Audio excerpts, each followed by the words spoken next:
नमस्कार. आम्ही श्रीराम कृषी महाविद्यालयातील चतुर्थ वर्षातील विद्यार्थी. ग्रामीण जागरूकता कार्यानुभव कार्यक्रम या अंतर्गत आज आपण राजेंद्र मारुती जाधव व विजय दिलीप शिंदे यांची रेशीम उद्योगातील यशोगाथा जाणून घेण्यासाठी आलो आहोत. सर, तुम्ही आपला थोडक्यात परिचय करून द्या. माझं नाव विजय दिलीप शिंदे, मी राहणार बावडा, तालुका इंदापूर, जिल्हा पुणे या ठिकाणी राहत आहे आणि याच ठिकाणी माझा रेशीमचा उद्योग आहे. सर, आपली ओळख. राजेंद्र मारुती जाधव, राहणार बावडा, तालुका इंदापूर, जिल्हा पुणे, देशांचा उद्देश याचे आहे. हा रेशीम उद्योग तुम्ही कधी चालू केला व तुम्हाला याची कल्पना कशी सुचली? सुरुवातीला माझं शिक्षण MA झाल्यामुळं बऱ्याच ठिकाणी मी नोकरी शोधण्याचा प्रयत्न केला, पण 15 ते 20 हजारच्या पगारावरती कुठं रुपये मिळत नाही जास्त. त्याच्यामुळे मग मी कुठला तरी उद्योग करण्याच्या ह्याच्यामध्ये होतो आणि हे करत असताना एका ठिकाणी एक मित्राने माझ्या रेशीम उद्योग चालू केला होता आणि त्या या उद्योगाबद्दल सतत मला सांगत होता. त्यामुळे मग मी थोडंसं याच्यामध्ये इंटरेस्ट घेतला आणि आम्हाला एक माने साहेब म्हणून आहेत ते भेटले. त्यांच्या मार्गदर्शनाखाली मी हा रेशीम उद्योग चालू केला. साधारणपणे ऑक्टोबर 2023 मध्ये मी पहिल्यांदा तुती लागवड केली आणि या उद्योगाकडे मी माझं पहिलं पाऊल पडलं. रेशीम उद्योगासाठी तुम्ही तुतीची लागवड कधी केली व कशी केली याबद्दल थोडं सांगा मला. रेशीम उद्योगासाठी मी 2023 साली ऑक्टोबरच्या लागवड केली आणि लागवड केल्यानंतर एक ती रोपं मी लोणीवरून लगड म्हणून एक व्यक्ती आहे त्यांच्या नर्सरीतून रोपं आणली आणि 5x2 या पद्धतीवर मी शेतामध्ये 1 एकरामध्ये प्रथमतः लागवड केली. तुतीची लागवडीनंतर जी पहिली बॅच तुम्ही घेतली ती किती दिवसानंतर घेतली? तुतीची लागवड केल्यानंतर साधारणपणे मे मध्ये माझी पहिली बॅच बसली. थोडी रोपं फुटायला वगैरे वेळ लागल्यामुळं बॅच थोडी लांबली आणि मे मध्ये मी पहिल्यांदा बॅच घेतली. तुमचा रोजचा दिनक्रम सांगा आम्हाला. आमचा रेशीम उद्योगामध्ये दिवसाचा रोजचा दिनक्रम प्रत्येक बॅच आल्यानंतर प्रत्येक अवस्थेत प्रत्येक वेळेस वेगळा असतो, पण तरी मी सर्वसाधारण विचार केला तर सकाळी आम्ही उठल्यानंतर स्वतःची कामं घरातली उरकल्यानंतर पहिल्यांदा आम्ही शेडमध्ये जातो. शेडमध्ये अळीची अवस्था काय आहे ते पाहतो आणि त्या अवस्था पाहून शेतामध्ये जाऊन त्याला लागणारा आवश्यकतेनुसार पाला काढतो आणि 1 तासामध्ये पाला काढून झाल्यानंतर तो पाला आणून त्यांना टाकणे असा दिनक्रम चालतो. पण प्रत्येक वेळेस पाला टाकण्याच्या अगोदर काय धोरणे असतात, काय फवारणी असतात ते घ्यावे लागतात. पावडरींच्या विजेता असेल, सप्लिमेंट असेल, या निर्जंतुकीकरणाच्या पावडरी असतील हे घ्यावे लागतात. असं हे दिवसभर गेल्यानंतर पुन्हा संध्याकाळी अजून पाला काढून तो टाकावा लागतो. तुतीवरती काही रोग वगैरे पडतात तर तुम्ही त्यासाठी काय उपाय करता? तुतीवरती रोग पडतात. रोग आपल्या तुतीवरती ज्यावेळेस रोग पडतात त्यावेळेस आम्ही फक्त रोगर आणि M45 मारतो. बुरशीनाशक आहे M45 आणि ज्यावेळेस लाल कोळी वगैरे येतात त्यावेळेस आम्ही मॅजिस्टर वगैरे एवढीच औषधं घेतो. जास्त प्रभावी औषधं तुतीला चालत नाही. त्याच्यामुळे या 2 औषधाच्या व्यतिरिक्त आम्ही तुतीला कुठलंही औषध वापरत नाही. सर, तुम्ही पहिली बॅच कधी घेतली आणि त्यातून आलेला अनुभव कसा होता तुमचा? मी ऐन उन्हाळ्यामध्ये पहिली बॅच घेतली आणि मे मध्ये बॅच घेतल्यानंतर त्याला बराच आम्हाला हे करावं लागला. उष्णताला चालत नाही. 27 टेम्परेचरच्या 27 ते 30-31 टेम्परेचर चालतं. त्याच्यावर जर टेम्परेचर गेलं तर आळीला बाधित असतं, ते रोगाच्या बळी पडते. त्याच्यामुळं ते खूप आव्हान आम्हाला होतं मे मध्ये आणि मी नवीन असल्यामुळे मला ते पाणी सोडणं वगैरे ड्रिप लावणं ते एवढं जमलं नाही पहिल्या बॅचला.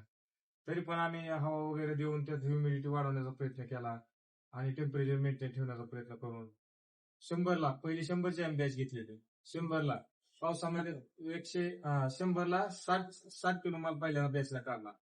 त्याच्यानंतर मे मध्ये गाडागोडी चालू झाली होती आणि पाऊस वगैरे अचानकच आला. पाऊस पूर्ण असं बंदिस्त असं शेड आमचं नव्हतं त्यावेळेस, कागद टाकून तात्पुरती व्यवस्था केलेली होती. पण अचानक पाऊस आल्यामुळे सगळ्या पूर्ण रॅकवरनं पाणी गेलं होतं पावसाचं आणि नशीब आमचं त्यावेळेस 4था मोल्टो होता. 4थी अवस्था तिची आळीची होती आणि ती मोल्टोवर असल्यामुळे त्यांनी पाला खात नव्हती मग त्याच्यामुळं आमचा थोडा फायदा झाला. म्हणजे तिनं जर पाला खात असती तर तो खराब पाला खाल्ल्यामुळे पूर्ण बॅच आमची गेली असती. पण ती मोल्टवर असल्यामुळे भिजली तर तिला काय झालं, आम्ही नंतर ते चुना वगैरे मारून सुकवून ती जागेवर आणून त्याचा 60 किलो माल आम्हाला पहिल्यांदा निघाला. आणि त्याच्यामधून एक 30-35 हजार रुपयाचं उत्पन्न मिळालं. ते आम्हाला नवीन बंदिस्त शेड बांधण्यासाठी त्याचा फायदा झाला. रेशीम संगोपन गृहाबद्दल आम्हाला थोडक्यात माहिती सांगा. रेशीम संगोपन गृह ज्यावेळेस एकराचा पाला असतो त्यावेळेस 60 बाय 22 या मापाचं शेडा घ्यावं लागतं. आणि त्याच्यामध्ये 4 रॅक बसतात. 20 बाय 5.5 किंवा 6 रुंदीचे 4 रॅक बसतात. त्याच्यावरती 1 एकराच्या पाल्यामध्ये 200 बॅच निघू शकते.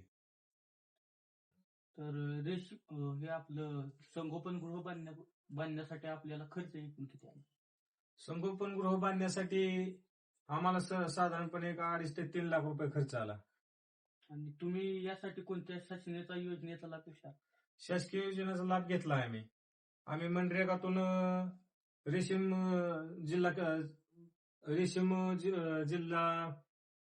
जिल्हा केंद्र आहे पुण्याला, आणि त्यांच्या मार्फत मनरेगातून त्याचा आम्ही लाभ घेतलेला आहे. रोजगार हमी योजनेच्या माध्यमातून त्याचा आम्ही त्या योजनेचा लाभ घेतला आहे. तुम्हाला आजच्या या बदलत्या हवामानात कोणत्या नवीन समस्यांना सामोरे जावं लागलं का? रेशीम उद्योगाचं कसं आहे, 3 ऋतूमध्ये तिन्ही बदलत्या हवामानामध्ये वेगवेगळी काळजी घ्यावी लागते. जसं पावसाळ्यात बॅच घेतो आपण तशी हिवाळ्यात बॅच आहे. त्या शेड्यूल प्रमाणे हिवाळ्यामध्ये बॅच घेता येत नाही, त्या शेड्यूल प्रमाणे उन्हाळ्यामध्ये बॅच घेता येत नाही. आता चालू ह्याच्यामध्ये थंडीमध्ये 19 फिडिंग खाते ही चाळी 4थ्या मोल्ट नंतर. आणि तीच परिस्थिती जर उन्हाळ्यात घेतली तर 10 ते 12 फिडिंग मध्येच आळी कोशावर येते. आणि पावसाळ्यात घेतली तर 14 ते 15 ह्याच्यावर फिडिंग मध्येच कोशावर येते 4थ्या मोल्ट नंतर. त्याच्यामुळे प्रत्येक हवामानामध्ये प्रत्येक बदलत्या ह्याच्यामध्ये वेगवेगळे शेड्यूल प्रमाणे त्या बॅच घ्यावी लागते. तुमच्याकडून नकळत झालेल्या चुका सांगा आणि बाकीच्यांनी या चुका कशा टाळाव्यात याबद्दल काही माहिती.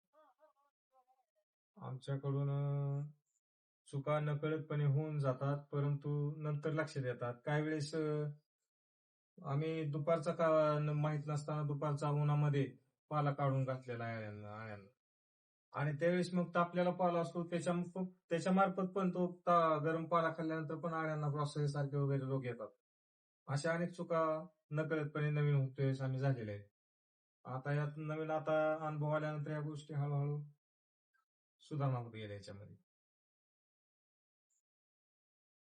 एका बॅचचे उत्पादन किती आहे आणि तो तयार झालेला माल तुम्ही कोणत्या बाजारपेठेमध्ये विकण्यासाठी? साधारणपणे 1 एकराच्या पाल्यामध्ये आम्ही 200ची बॅच घेतो, 200 अंडी पुंजाची, आणि त्याला साधारणपणे 180-160 किलो माल निघतो. तर आजच्या बाजारपेठेप्रमाणे आजच्या बाजारभावाप्रमाणे साधारणपणे 700 रुपयांनी जर माल धरला तर 80 ते 90 हजार रुपयाचं एका बॅचचं उत्पादन निघतं. आणि त्याच्यामधून 20% खर्च होऊन जातो बाकीच्या रेशीम उद्योगाला लागणारं साहित्य, त्या पावडरी, निर्जंतुकीकरणाचे साहित्य, तुती बागेला पाल्यासाठी लागणारे खतं, हा 20% खर्च निघून जातो. आणि साधारणपणे 90 हजार जरी उत्पन्न धरलं तर 20 हजार सोडले त्याच्यासाठी तर साधारणपणे 70 हजार रुपयापर्यंत नेट प्रॉफिट राहू शकतो. हो. पेठेचा राहिला प्रश्न तर बाजारपेठ एक रामनगरला बेंगलोरला मोठी बाजारपेठ आहे. त्याच्यानंतर बीडला पण त्याच्या खालोखाल 2 नंबरची आपल्याला जवळची असणारी बाजारपेठ आहे. आणि बीड नंतर बारामतीला या ठिकाणी इनाम पद्धतीनं बाजारपेठ चालते. तर आम्हाला सर्वसाधारणपणे बेंगलोरला जर जायचं म्हटलं तर 2 ते 3 दिवस प्रवासामध्ये जातात, जाताना येताना. आणि एवढा माल घेऊन जाणं रेल्वेनं थोडस कठीण असल्यामुळे काही लोक आता बीडला जातात. बीडला साधारणपणे 950 रुपये जर रामनगरला बाजार असेल तर बीडला 800-850 असतो. आणि बीडला 850 असेल तर आपल्या बारामतीला जवळ आहे, तो बारामतीला 700-750 रुपये प्रति किलोचा दर मिळतो. त्याच्यामुळे वाहतुकीचा वगैरे आणि वेळेचा विचार केला तर आम्ही जवळ जे असेल मार्केट बाजारपेठ या बारामतीच्या बाजारपेठेला आम्ही प्रथम प्राधान्य देतो. या व्यवसायामध्ये तुम्ही काही नवीन जुगाड व इतर गोष्टींचा अवलंबन केला आहे का? या व्यवसायामध्ये हा एकतर व्यवसाय कष्टाचा आहे, मानवी शारीरिक कष्टाचा आहे. जेणेकरून आपल्या शरीराला कष्ट कमी पडेल या दृष्टीनं आम्ही बरेच जुगाड याच्यामध्ये आजपर्यंत आजमावलेले आहेत. पण सगळेच काही सक्सेस झाले नाहीत. जसं की आता आम्ही पाला वाहण्यासाठी असा शेतामधून काढलेला पाला जर खांद्यावर व्हायचा म्हणलं तर मजुराची कमतरता भासते. म्हणून आम्ही त्यासाठी एक हाताने हँडल होईल असा ढकल गाडा तयार केला आणि त्याच्या मार्फत आम्ही शेतातून पाला एका पिढीचा पाला एका वेळेस एका ह्याच्यात हेलपाटे देऊ शकतो. पहिला आम्ही खांद्यावरती व्हायचो, मग तास ते 1.5 तास याच्यामध्ये आमचा वेळ जायचा. सगळा पाला शेतामधून गोट्यात आणून टाकणं, पुन्हा ते आतमध्ये टाकणं, ते काम आम्ही त्या जुगाड वापरल्या गाड्यामध्ये आम्ही एका वेळेस घेऊन येऊ शकतो. तसा तुमचा मानसिक त्रास बी कमी झाला, मानसिक आणि शारीरिक त्रास कमी झाला, वेळ वाचला आमचा आणि जास्त वेळ आपल्याला पाला उन्हामध्ये राहत नव्हता, त्याच्यामुळे त्याचा आम्हाला फायदा झाला. आणि त्यानंतर दुसरे एक जुगाड म्हणजे ह्या उद्योगासाठी चुना धोरणे असेल किंवा विजेता असेल, सप्लिमेंट असेल, ह्या जर धोरणे करत असताना हाताने त्या कापडामध्ये पहिले आम्ही टाकायचो आणि धोरणे करायचो असे. मग ती करत असताना आमच्या नाकातोंडामध्ये जास्त जायचं, त्याचा साईड इफेक्ट आम्हाला जाणवायला लागलं, त्रास व्हायला लागला. मग त्यामुळं आम्ही दुसरं एक असंच हळूहळू घरामध्ये असणारी पिठाची चाळणी असते, त्या चाळणीला खालून कापड बांधलं आणि ते चाळणीनं परत चुना चालू लागलो. ते आम्हाला जरा बरं वाटायला लागलं. तरी पण ती जास्त जवळ वाटायचं आम्हाला, ते आम्हाला वाटायचं नाकामध्ये धूळ जातोय. मग आम्ही काय केलं, नंतर त्याला एक पाईप लावला, एक 2 फुटाचा पाईप लावला आणि ते त्याच्या मार्फत धुराळायला लागलो. पण तरी पण 8 ते 10 मला वाटतं एका रॅकला 5 कप्प आहेत, असे 4 रॅक आहेत. म्हणजे 20 कप्प धुराळताना हाताची दमछाक, आमची धुराळाची दमछाक होऊन जायची. मग हळूहळू गरजी शोधाची ज्यांनी म्हणतात त्याप्रमाणे आम्हाला थोडं काहीतरी अजून याच्यात कमी आहे असं वाटायला लागलं. आणि नंतर मग आम्ही एक मशाजर म्हणून मशीन मिळते 800 रुपयाला, 800-850 रुपयाला, आणि ते मशाजर व्हायब्रेटर आहे तो त्या चाळण्याला फिट केला आणि ते त्याच्या मार्फत चुना धोरणे करायला लागलो.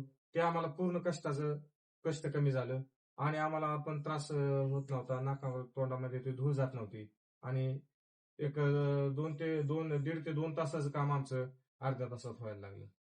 अशा पद्धतीने आम्ही जुगाड ह्या उद्योगामध्ये वापरली.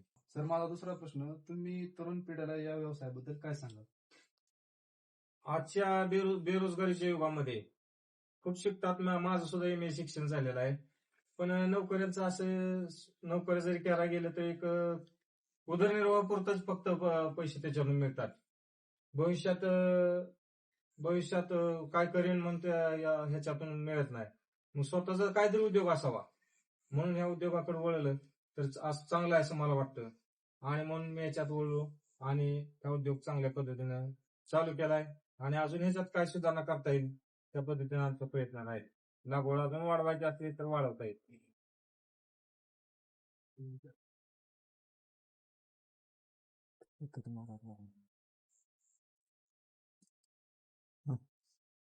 नक्कीच सर, तुम्ही एवढं मोठं रेशीम उद्योग युनिट उभं केलंय.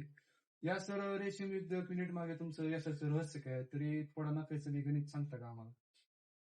आमच्या उद्योगामध्ये सर्वसाधारणपणे 100 रुपये जर या रेशीम उद्योगामध्ये गुंतवले तर फक्त त्याला 20 रुपये खर्च आहे.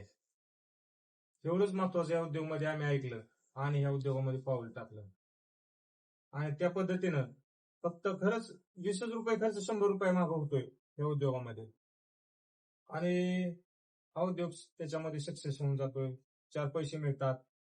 त्यात सगळ्यात महत्वाचं यशाचं गणित म्हणलं तर ह्याला शारीरिक कष्ट आणि पूर्ण वेळ ह्याला एका माणसाने देणं गरजेचं आहे, जबाबदारीने स्वतः करणं गरजेचं आहे. आवश्यक 100% खात्रीने चांगली बॅच निघणार आणि ह्याच्यातून पैसा मिळणार.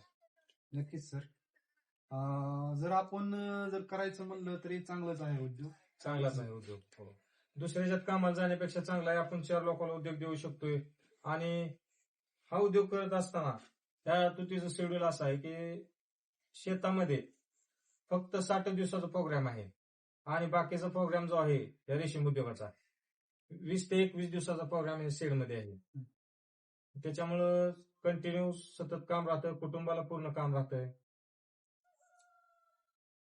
नक्कीच सर, भविष्यात हा रेशीम उद्योग अनेक तरुणांना रोजगार उपलब्ध करून देऊ शकतो. धन्यवाद सर, तुम्ही आम्हाला मोलाचे मार्गदर्शन दिले. तसेच तुम्ही आपला वेळात वेळ काढून आम्हाला जी माहिती सांगितली, तुमचा अनुभव सांगितला. नक्कीच इतर शेतकरी याचा अवलंबन करतील व या कार्यक्रमाचे आयोजक श्रीराम कृषी महाविद्यालयातर्फे मी आपले आभार व्यक्त करतो. नमस्ते. नवीन येणाऱ्या शेतकऱ्यांना शुभेच्छा देऊन आम्ही इथंच थांबतो. सर, तुमचा नंबर सांगता नाव नंबर. माझं नाव विजय दिलीप शिंदे. माझा मोबाईल नंबर आहे 8766 456234.